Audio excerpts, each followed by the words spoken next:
বললাম, আপনি এখানে কাজ করেন? ইসি বলল, তার কৈফিয়ত কি আপনাকে দিতে হবে নাকি? আমি বললাম, একদম না। ইসি বলল, ফাইলগুলো দেখে নিন, হয়ে গেলে সাবমিট করে দেব। আমি ফাইলগুলো নিয়ে একটু চোখ বুলালাম, আর চোখে চেয়ে দেখি ও অন্যদিকে মন দিয়ে রেখেছে। আমি ভাবছি কত নিখুঁত অভিনয় করে চলেছে, বলতে গেলে আমার থেকেও এক ধাপ এগিয়ে। এখন মনে হচ্ছে আমাদের প্রফেশন চেঞ্জ করে অভিনয় জগতে ঢুকে গেলে অল্প দিনে ফেমাস হয়ে যেতে পারবো। আমি বললাম, এই যে নিন। কোনো সাড়া নেই। আমি বললাম, ও হ্যালো, কি ভাবছেন? ইসি বলল, আই এম সরি, খেয়াল করিনি। আমি বিড়বিড় করে বললাম, এত চরিত্র একসাথে প্লে করলে মনে থাকবেই বা কি করে? ইসি বলল, কিছু বললেন? আমি বললাম, কই না তো। ইসি বলল, ওকে, থ্যাংক ইউ। আমি বললাম, ইসি বলল, আসছি। কথাটা বলেই চলে গেল। আমি ওর যাওয়ার দিকে তাকিয়ে রইলাম। আচ্ছা, ওর কি আদিবের কথা মনে আছে, নাকি বাকিদের মতো সেও ভুলে গেছে? কথাগুলো ভাবতেই চোখের কোণে পানি চিকচিক করে উঠল। হঠাৎ কেউ বলে উঠল, স্যার আসবো? তাকিয়ে দেখি আয়াস দরজার সামনে দাঁড়িয়ে আছে, চেহারায় একটা চাঞ্চল্যের ভাব।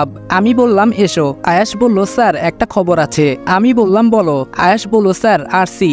আমি বললাম, মানে? আয়াস বলল, হ্যাঁ স্যার, আরসি এর মধ্যে কিছু একটা রহস্য আছে। আমি বললাম, এই আরসি এর সূত্র কোথায় পেলে? অমনি রুমের বাহিরে অগ্নি নক করলো। আমি বললাম, এসো। অগ্নি বলল, স্যার মনে হচ্ছে কিছু একটা পেয়েছি।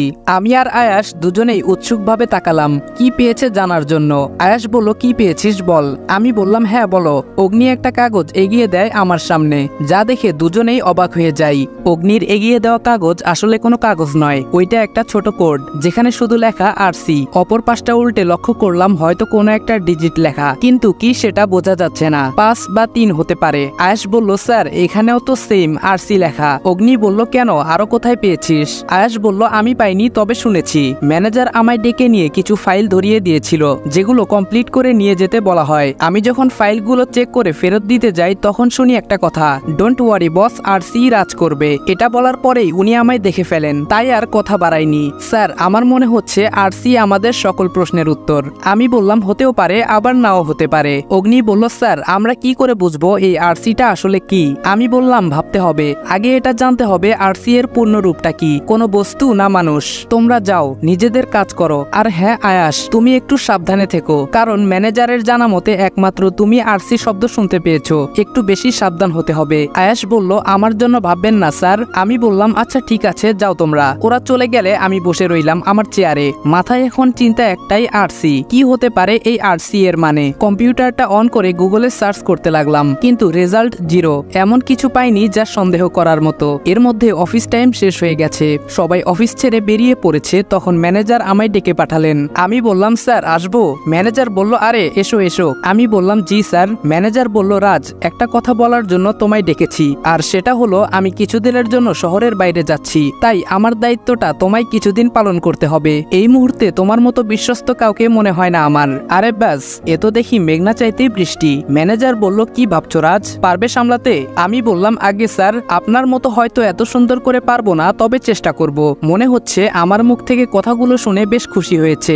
ম্যানেজার বলল, রাজ তোমাকে অনেক ধন্যবাদ। আমি মনে মনে বললাম, ধন্যবাদ তো আমার আপনাকে দেওয়ার কথা। ম্যানেজারকে বললাম, এমন করে বলবেন না স্যার, এটা আমার ডিউটি। ম্যানেজার বলল, সত্যি তোমার মতো ছেলে হয় না, ওয়েল ডান, মন দিয়ে কাজ করতে থাকো। আমি বললাম, দোয়া করবেন স্যার। ম্যানেজার বলল, অবশ্যই। আমি বললাম, এখন তাহলে আসি স্যার। ম্যানেজার বলল, হ্যাঁ এসো। আমি বললাম, ভালো থাকবেন স্যার, আল্লাহ হাফেজ। ম্যানেজার শহরের বাইরে থাকবে, এই সুযোগে পুরো অফিস এখন আমার আন্ডারে কাজ করবে। সুযোগটা কাজে লাগাতে হবে আদিব, এই সুযোগ কাজে লাগাতে না পারলে তোর ক্যারিয়ার ব্যর্থ। অফিস থেকে সোজা বাসায় ফিরে ফ্রেশ হয়ে নিলাম, তারপর ফোন দিলাম রাতুলের কাছে। রাতুল বলল, হ্যালো স্যার। আমি বললাম, হ্যাঁ বাকিরা কোথায়? রাতুল বলল, রুমে আছে সবাই। আমি বললাম, ওকে, তাহলে তোমরা সবাই সন্ধ্যা 7:30 হোটেলে পৌঁছে যাবে, জরুরি কথা আছে। রাতুল বলল, ওকে স্যার। আমি বললাম, রাখছি। ফোনটা কেটে চেয়ারে বসতে যাব, হঠাৎ মনে হলো কেউ বাইরে থেকে আমার কথা শোনার চেষ্টা চালিয়েছে। উঠে গিয়ে দরজা খুলে দেখলাম কেউ নেই, হতে পারে মনের ভুল। যাই হোক, কাজে মন দেই। ল্যাপটপ নিয়ে বসে বসে আরসি দিয়ে হতে পারে এমন অনেক নাম একত্রে করেছি, হাজার হাজার নাম। এখন এইগুলো পরীক্ষা করে দেখতে হবে, কিন্তু তা একার পক্ষে সম্ভব না। তাই ইমেল করে সব অফিসে পাঠিয়ে দেই এবং বলি কালকের মধ্যে ফুল ডিটেলস চাই। সন্ধ্যা 7টা প্রায় বেজে গেছে, এখন আমায় বের হতে হবে। বাইকের চাবি নিয়ে বের হয়ে পড়লাম। কেন জানি মনে হচ্ছে কেউ আমায় ফলো করছে, তাই রাস্তা বদলে ফেললাম। অগ্নিদের ফোন দিয়ে জানিয়ে দিলাম ওরা যেন পৌঁছে অপেক্ষা করে, আমার লেট হতে পারে। বাইকটা নিয়ে এলোপাথারি কিছুক্ষণ ঘুরলাম। যে আমার পিছু নিয়েছিল সে বুঝে গেছে যে আমার পিছু ঘুরে লাভ নেই, তাই ছেড়ে দিয়েছে।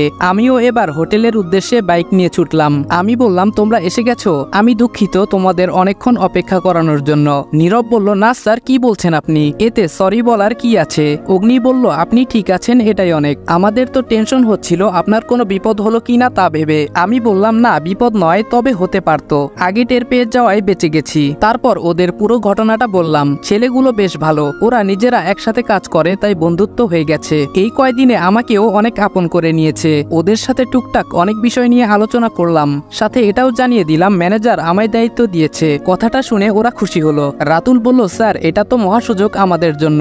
আমি বললাম, হ্যাঁ তবে সাবধান, এটা কোনো টোপও হতে পারে আমাদের পরখ করার জন্য, তাই এত তাড়াহুড়ো করা যাবে না। সবাই বলল, ওকে স্যার। ডিনার সবাই একসাথেই করলাম, তারপর ওদের বললাম বাসায় চলে যাওয়ার জন্য। ওরা চারজন একটা ফ্ল্যাট ভাড়া নিয়ে উঠেছে, সেখানেই থাকে সবাই। বাসায় ঢুকছি তখন একই সাথে ইসিও বাইরে থেকে ভেতরে ঢুকছে। আমায় দেখে আর চোখে তাকালো, যা আমার চোখ এড়ায়নি।